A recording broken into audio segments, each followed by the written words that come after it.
बड़े बुजुर्गों की एक कहावत है कि यदि घर में सुख शांति है तो यहीं पर स्वर्ग है, और अगर घर में कलेश है, लड़ाई झगड़ा है, तो यहीं पर आदमी के लिए नरक बन जाता है। यह कहानी आखिर तक सुनने के बाद आपको कुछ ऐसे नुस्खे पता चलेंगी जिससे आप अपना घरेलू जीवन सुख और शांति से बिता सकते हो। इससे पहले कि आप इस कहानी में खो जाएं, इस चैनल को सब्सक्राइब जरूर कर लें।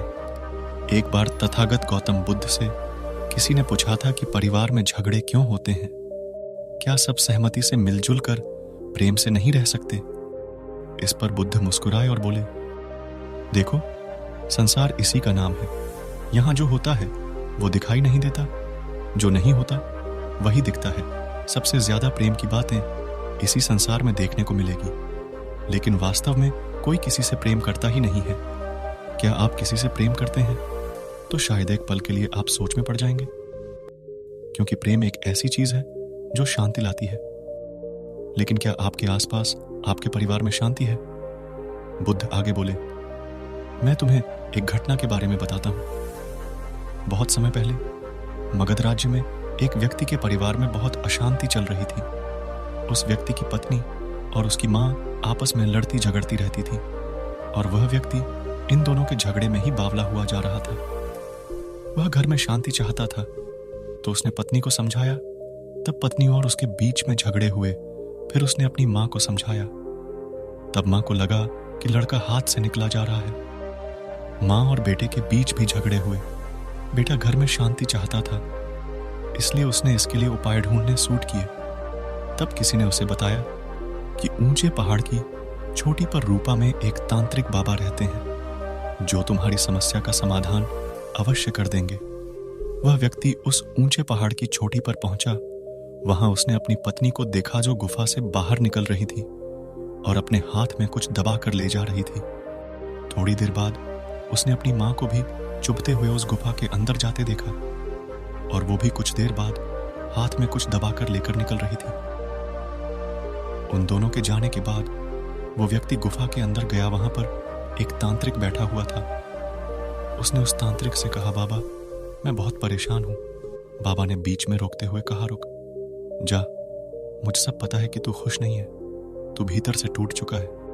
तेरे परिवार वाले तेरी बात नहीं सुनते, तेरी आर्थिक स्थिति भी ठीक नहीं है। बाकी सब खुश है, बस तेरे ही घर में दुख उत्पन्न हो रहा है। क्या मैंने ठीक कहा? बाबा के मुख से ये बातें सुनते ही व्यक्ति बाबा के चरणों में गिर गए और उसने कहा, बाबा की जय हो, बाबा की जय हो। बाबा, आप ही मेरी समस्या का समाधान कर सकते हैं।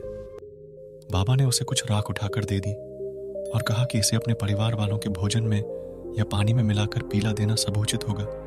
सब ठीक होगा, खुशियां लौट आएगी, सब तेरे नियंत्रण में होगा। व्यक्ति बोला, बाबा की जय हो, बाबा की जय हो, कहते हुए वहां से वापस जाने लगा। तभी बाबा ने कहा कि कुछ पाने के लिए कुछ त्याग करना पड़ता है। बाहर एक दान पात्र रखा है, जितना ज्यादा त्याग करोगे उतनी ही ज्यादा मनोकामना पूरी होगी। व्यक्ति ने कहा, मैं समझ गया हूं बाबा। उस व्यक्ति ने बाहर रखे दान पात्र में अपनी जेब में रखा सारा धन डाल दिया और हाथ में वह राख दबाकर वापस घर आ गया। घर में आज सब लोग बहुत खुश थे, एक दूसरे की तरफ देखकर बहुत मुस्कुरा रहे थे। शाम को बहू ने सास के लिए और अपने पति के लिए खाना परोसा और अपने सामने दोनों को खाना खिलाया और बहुत खुश हुई, क्योंकि उसने उस भोजन में वो राख मिला दी थी जो वो बाबा के पास से लाई थी। मां ने भी अपनी बेटी और बहू को दूध गर्म करके दिया। वो भी बहुत खुश हुई, क्योंकि मां ने भी उस राख को दूध में मिला दिया था जो वो बाबा के पास से लाई थी। बेटे ने भी राख को मां और पत्नी के लिए जूस बनाया और उसमें राख मिला दी। उन दोनों को जूस पिलाकर बेटा भी बहुत खुश हुआ। कुल मिलाकर आज उसके परिवार में बहुत खुश थे सब के सब। अगली सुबह सबको अपने परिणाम की उम्मीद थी। बहुत सुबह उठी और सास के पास गई और कहा, चलो उठो, मेरे लिए खाना बनाओ। सास ने कहा, मैं तेरे लिए खाना क्यों बनाऊं? तू बना मेरे लिए खाना। उधर बेटा भी उठकर आ गया और बोला, मैं बाहर काम पर जा रहा हूं, मेरे लिए खाना बना दो। बहू ने कहा, आज मां खाना बनाएगी। मां ने कहा, देखो बेटा, ये बहू क्या कह रही है, मैं खाना बनाऊं। इसके बाद वही सब कुछ हुआ जो रोज होता था। बेटे ने फिर से अपना सिर पकड़ लिया और वो घर से बाहर चला गया। लेकिन झगड़े भी किसको चाहिए? हमेशा तो कोई झगड़ा नहीं रह सकता। परिवार के तीनों सदस्य को ऐसा लगने लगा कि इस घर में अब शांति नहीं हो सकती, लेकिन फिर भी उन्होंने सोचा कि इसका उपाय करना चाहिए। एक ज्ञानी व्यक्ति ने बेटे को बताया कि अपने घर में एक शांति हवन करवाओ, जिससे घर में शांति उत्पन्न होगी। तो वैसा ही किया गया। घर में एक घरों को शांत करने वाला हवन किया गया। उसके बाद घर में कुछ शांति आई। कुछ दिन सब ठीक चलता रहा, लेकिन फिर से छोटी मोटी खटपट शुरू होगी और एक दिन फिर से बड़ा हंगामा खड़ा हो गया। उस व्यक्ति का मन बहुत उदास हो गया। वह संसार को छोड़ देना चाहता था। उस काम ने आत्महत्या करने के लिए उत्सुक हो रहा था। अपने आप को समाप्त करने के लिए, खत्म करने के लिए वो घर से निकला। रास्ते में उसने गुरु का आश्रम देखा और वो उस आश्रम में चला गया। वो वहां गुरु के पास पहुंचा और गुरु को अपनी सारी समस्या बताई। गुरु ने कहा, इसमें आत्महत्या करने जैसा तो कुछ है ही नहीं। यही तो संसार है। संसार में हो तो संसार को जियो, इससे भागो मत। मैं जो तुम्हें बता रहा हूं वैसा अपनी पत्नी और मां से कहना, सब ठीक होगा। गुरु ने उस व्यक्ति को कुछ बताया और वो व्यक्ति अपने घर वापस चला गया। उसने अपनी पत्नी से कहा कि दूसरे गांवों के बाहर एक गुरु का आश्रम है। मैंने सुना है कि उनके पास जो भी जाता है वो उसकी सारी समस्या का समाधान कर देते हैं और कुछ लेते भी नहीं है। पत्नी ने कहा, तो मुझे क्यों बता रहे? मुझे इसमें कोई दिलचस्प नहीं है। तब उसने अपनी मां से कहा कि दूसरे गांव के बाहर एक चमत्कारी गुरु हैं, उनसे जो भी मांगो वह पूरा हो जाता है। मां ने कहा, मुझे क्यों बता रहे हो? जाओ और अपनी मनोकामना खुद पूरी कर लो। अगले दिन निराशा में वह व्यक्ति गुरु के आश्रम पर पहुंचा। उसने देखा कि गुरु के आश्रम से उसकी पत्नी निकल रही है। थोड़ी देर बाद उसने देखा कि उसकी मां भी गुरु के आश्रम में आई है और कुछ देर बाद उसकी मां भी गुरु के आश्रम से बाहर निकली। पत्नी और मां के जाने के बाद उस व्यक्ति ने आश्रम में प्रवेश किया और गुरु से कहा, गुरुदेव, कल तो दोनों मना कर रही थी, पर आज अपने आप ही आ गई। गुरु ने कहा, लालच सबको खींचता है और ऐसा लालच जो चमत्कार से जुड़ा हो उसे तो व्यक्ति खींचा चला आता है। जाओ और देखो, तुम्हारे घर में सब ठीक होगा। कभी कुछ छोटे मोटे झगड़े हो तो किसी का पक्ष मत लेना। वह अपने घर पहुंचा और अगली सुबह का इंतजार करने लगा। अगली सुबह उसने देखा कि उसकी पत्नी सुबह उठकर खाना बना रही है। मां उसकी खाना बनाने में सहायता कर ही है। दोनों आपस में बहुत खुश हैं। उस व्यक्ति ने भोजन किया। यह सब देखकर उसे अपनी आंखों पर विश्वास नहीं हो रहा था।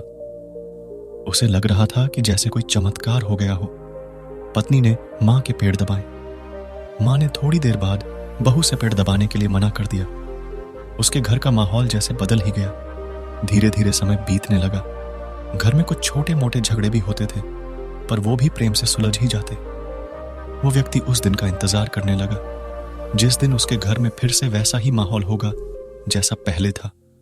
पर वो दिन कभी आया ही नहीं। 1 वर्ष बीत गया। इस बीच परिवार में कई मुसीबतें आईं, पर परिवार के तीनों सदस्य ने मिलकर से सुलझा लिया। तीनों एक दूसरे की हिम्मत बन गए। 1 वर्ष बीत गया था और व्यक्ति उस गुरु के पास पहुंचा और बोला, गुरुदेव, 1 वर्ष पहले मैं आपके पास आया था। तब आपने मेरी पत्नी और मां से कुछ कहा था। मुझे नहीं पता कि आपने क्या कहा, पर तब से आज तक वो दोनों मां बेटी की तरह रहती है। लड़ती झगड़ती भी नहीं, एक दूसरे का ख्याल भी रखती है। आपने उनसे क्या कहा था? गुरु ने कहा, संसार का नियम है कि यहां कोई प्यार नहीं करता, प्रेम नहीं करता। प्रेम के नाम पर सब कुछ करते हैं, लेकिन प्रेमी नहीं होता। तुम देखते हो, 2 राजा आपस में लड़ते हैं, 2 देश आपस में लड़ते हैं, 2 राज्य आपस में लड़ते हैं, 2 धर्म, 2 जातियां आपस में लड़ती हैं, 2 भाई आपस में लड़ते हैं। और यहां हमेशा से ही ऐसा ही होता रहा है और ऐसा ही होता रहेगा, क्योंकि इसकी जड़ परिवार है कि परिवार में प्रेम नहीं है, बल्कि कब्जा करने की प्रवृत्ति है। हम एक दूसरे पर कब्जा कर लेना चाहते हैं। हम एक दूसरे को जीत लेना चाहते हैं। हम अधिकार जमा लेना चाहते हैं। हम सामने वाले को खुला नहीं छोड़ना चाहते, स्वतंत्र नहीं छोड़ना चाहते। एक युद्ध जो विश्व के स्तर पर चलता है, 2 राज्यों के बीच चलता है, वही युद्ध परिवार के 2 सदस्यों के बीच भी चलता रहता है। और यही हम बचपन से सीखते हैं। राजनीति की शुरुआत परिवार से ही हो जाती है। व्यक्ति ने कहा, गुरुदेव, मैं आपकी बात समझ गया हूं। आप सही कहते हैं, पर आपने मेरी पत्नी और मेरी मां से ऐसा क्या कहा कि वो सुधर गई? गुरु ने मुस्कुराते हुए कहा कि मैंने तुम्हारी पत्नी से कहा था कि अगर तुम अपनी सास और अपने पति को 1 वर्ष तक खुश रखोगे, उनकी सेवा करोगे, तो तुम्हारी सास और तुम्हारा पति तुम्हारे कब्जे में आ जाएंगे। यही बात मैंने तुम्हारी मां से भी कही थी कि अगर वो अपनी बहू और अपने बेटे का ध्यान रखेगी तो बहू और उसका बेटा उसके कब्जे में आ जाएंगे। व्यक्ति ने कहा, लेकिन गुरुवार 1 वर्ष तो हो गया। इसका मतलब है कि अब फिर से वो उसी प्रकार से लड़ाई झगड़ा करेंगे। गुरु ने कहा, डरो नहीं, ऐसा नहीं होगा। इस 1 साल में उन दोनों ने एक दूसरे को बहुत जाना है, समझा है। उनके बीच में प्रेम बढ़ा है। कब्जा करने की जो प्रवृत्ति है वो कम हो गई है, या तो हो सकता है कि खत्म ही हो गई हो। उन्हें एक दूसरे पर भरोसा है कि बुरे समय पर भी एक दूसरे का ख्याल रखेगी, तो ऐसा कुछ नहीं होने वाला। उस व्यक्ति ने गुरु का धन्यवाद किया और वहां से चला गया। हमारे जीवन में भी ऐसा ही होता है।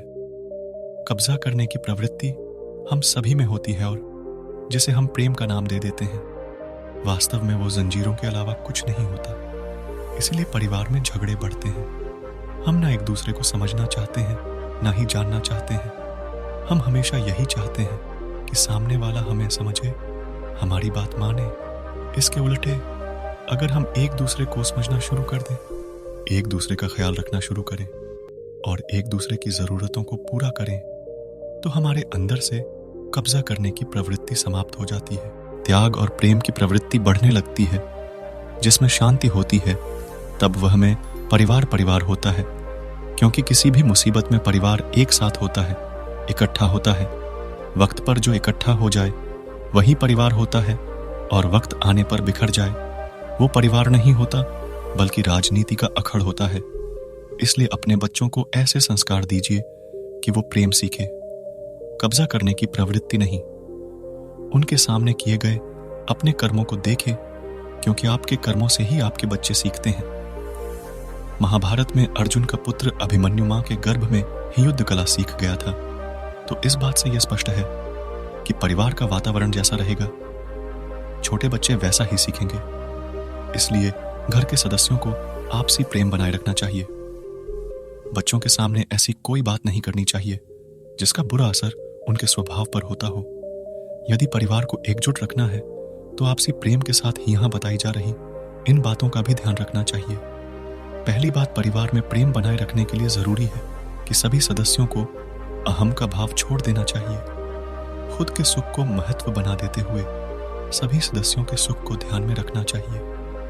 दूसरी बात, परिवार के सदस्यों पर अधिकार जताए, लेकिन अधिकार जताने का तरीका ऐसा नहीं होना चाहिए कि दूसरे सदस्य हमारे सामने डरे हुए दिखाई दें।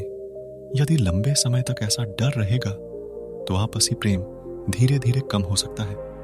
तीसरी बात, जीवन साथी, बच्चों और घर के अन्य सदस्यों के लिए विश्वास अटूट होना चाहिए। जिस रिश्ते में विश्वास नहीं होगा वह लंबे समय तक टिक नहीं पाएगा। चौथी बात, परिवार में खुलापन होना चाहिए। सभी सदस्यों को सही और गलत बात बताने की आजादी होनी चाहिए, और किसी बात पर मतभेद हो तो परिवार के हित को महत्व देते हुए सभी मतभेद आपस में सुलझा लेना चाहिए। आपसी प्रेम में परिवार को जोड़कर रखता है। जिन परिवारों में प्रेम नहीं होता है वहां एकता और सुख भी नहीं होता है।